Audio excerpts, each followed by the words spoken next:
She's best girl. I did not go there for the hot dogs. I did not eat a hot dog. I love him. I'm obsessed with him. War and violence. Gay prison no more. My name is Victor Moonlit, and I come with my borrowed flesh suit. This weekend, I just came back from Anime North 2026. I have things to show. I have things to say.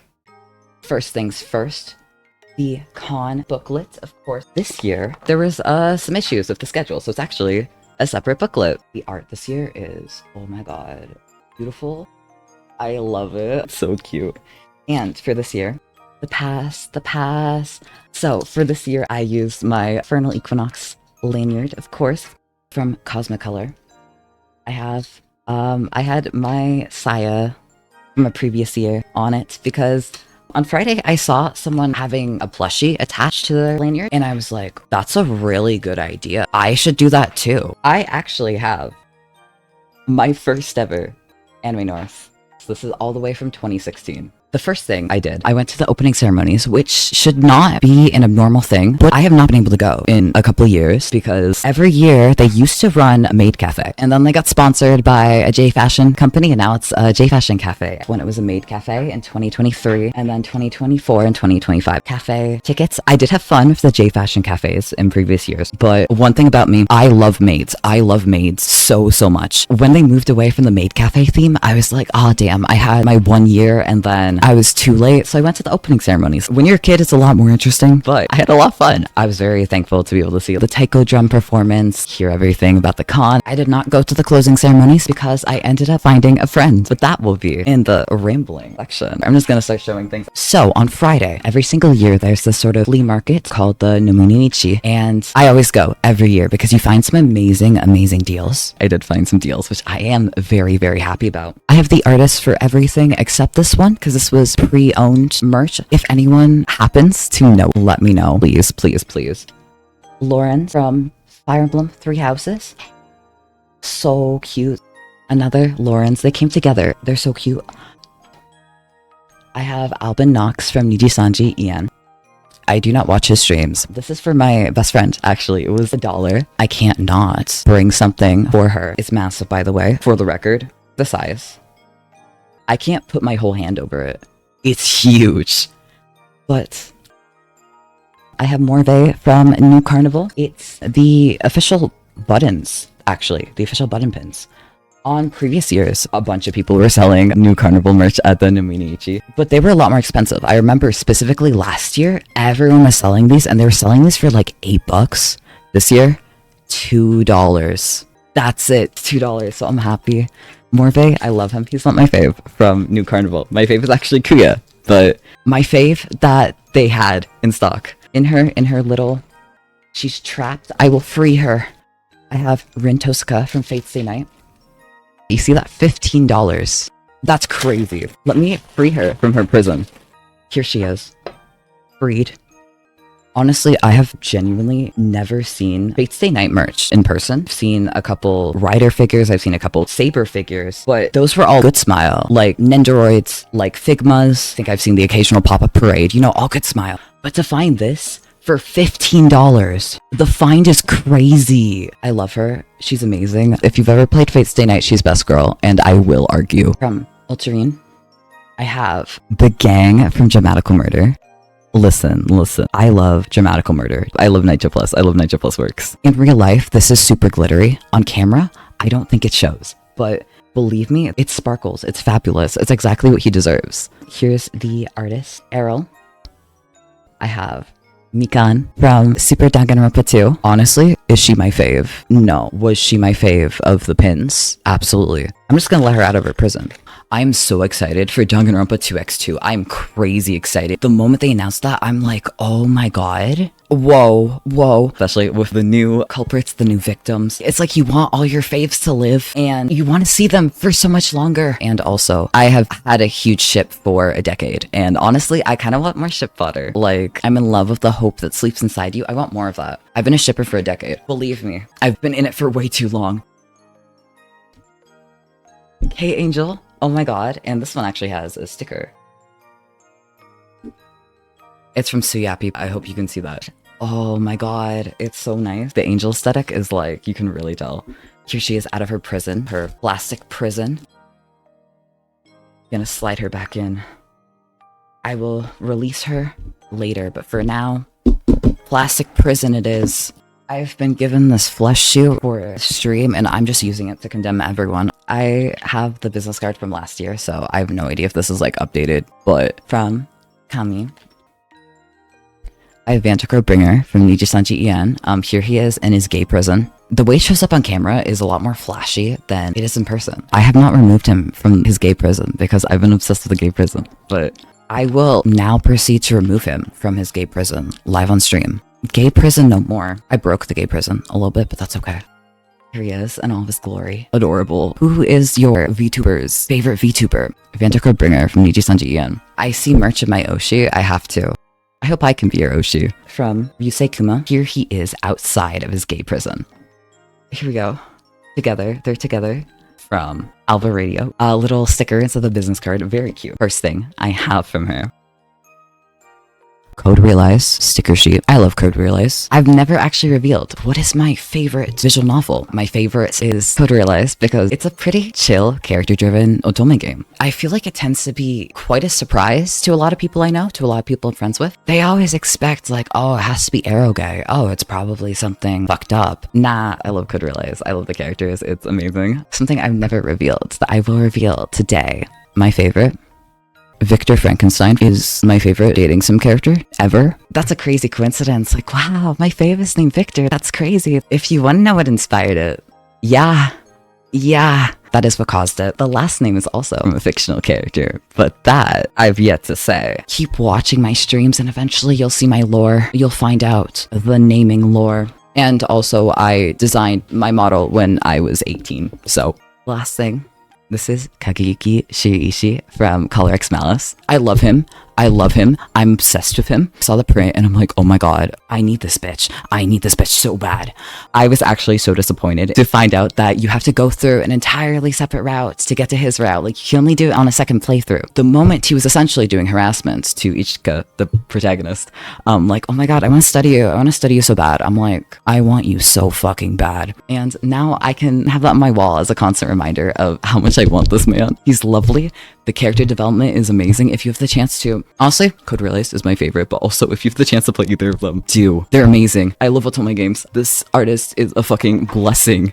That's my haul. On Friday, I went to the opening ceremonies, and then I went straight into my first panel, Intro to VTubing with Kuromiya Lucien, because of course I'm gonna be the one to go there. It was mostly just a little information panel, but it was really fun. I had seen her online. I had not tuned into her streams, but I had seen, you know, her posts everywhere. And honestly, it kind of makes me want to tune into her streams. Really, really sweet, really good informational panel on everything from starting out to the future for intermediate to professional, how to monetize, kind of just everything. And it was actually quite fun. I was really happy to attend. I have horrible anxiety. And so when it came time for the Q&A section, I went up to ask a question. And I will say, for me, that's crazy. First time in 10 years that I asked the question, but I did it. But being a VTuber panel made it a hell of a lot easier, but I'm happy. For me, that's an achievement. I went to that panel, then I went straight to Nominichi. I bought my pins, I bought everything I've shown. Afterwards, I went to the Vocaloid unofficial concert and hot dog barbecue in the back of the parking lot. And I do mean in the back of the parking lot. You go past all the buildings and you go way past that, all the way to the back, to the point where it's kind of sketchy. And in the very back of the very massive parking lot, they have a projector. They had a whole setup. It was supposed to be on Saturday. It got rescheduled because of the rain, but I did attend the concert and hot dog barbecue. They ran out of hot dogs. I did not go there for the hot dogs. I did not eat a hot dog. Apparently, a lot of people were very tempted by the fact that they were giving away a free hot dog for showing up and watching the concert. It was very fun. They had a projector set up. Ended up taking quite a while to set up. Apparently, their equipment kind of got messed up because they ended up asking the crowd, hey, does anyone have a generator? And this one guy's like, oh my god, I have a generator in my car. I was shocked. So he got a generator out of his car and then they ran the concert. The setup was this projector that was also kind of flying in the wind. So sometimes her head would be massive and like her body would just kind of be like,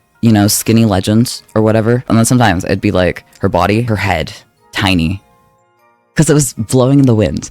But it was a blast. Ended up getting sick at the end. If you go to conventions, no matter what, even if you have to set alarms for yourself, eat and drink water. I got sick and had to leave earlier than I wanted to because I forgot to eat. Live through my mistakes. You have to. You have to eat. You have to hydrate. Saturday, I end up coming a little bit later than I wanted to. I go in there and I go to this 15 years of Love Life panel. Let me tell you, I left that panel. It was not good. I came in there expecting a sort of discussion, but it ended up being a little bit of that. And then a lot of it was just the presenters like, here's my favorite character. Here's my favorite song. And it's like, that's not what I came here for. So I left that panel and then I ended up attending a panel on fanzines. It was this older guy who was going into the history of fanzines. Like, here's my experiences in making fanzines in the 80s, 90s. Here's what differs from commercial production from a fan production. Here's my experiences. Here's what other people were doing. Here's how they were doing it. A whole lot of discussion on here's the older printers that we were using. Here's some of the terminology we were using. Here's the way fanzines were distributed all the way up to the internet. And then when the internet happened, here's how we were doing it. I truly love getting to hear older fans' opinion on things. I really do like listening to older people and hearing their experiences. I do believe it broadens your horizons as a person. There's a lot you can learn from people who have lived so much longer than you. But on to fanzines and the fanzine culture all the way back in the 70s, the 80s, firsthand experience about making them, about distributing them, about the things you're doing on fan clubs, you know, taping the shows on your VCR, and then once a month you'd put together your fan club and you'd all watch it because you couldn't watch it on the internet yet. You had to tape it with your VCR. That is also the time when I met up with my brother and his friends and we went to go check out the games room. You know, the stores in the games room, not that interesting. The games, they had a rhythm game corner, they had a VR corner, they had people showing off their indie games. I tried convincing my brother, like, Taiko no Tatsujin, that's 2-player. Let's play it. He's like, I don't play rhythm games. This is why I didn't meet up with him on Sunday. Not with that attitude. You will try my game. I attended the Developments and Retro Computing and Gaming panel. It was about computers all the way from the 1970s to 2011, a history on retro computers, on retro games, on the hardware improvements. Honestly, I go crazy for that shit. There's a lot of shit I did not know, especially regarding like the early computers, the fact that you used to have to build them yourself and that until like 1977, they didn't have computers that were pre-built. And then things like the hardware and consoles, like where were we at this era?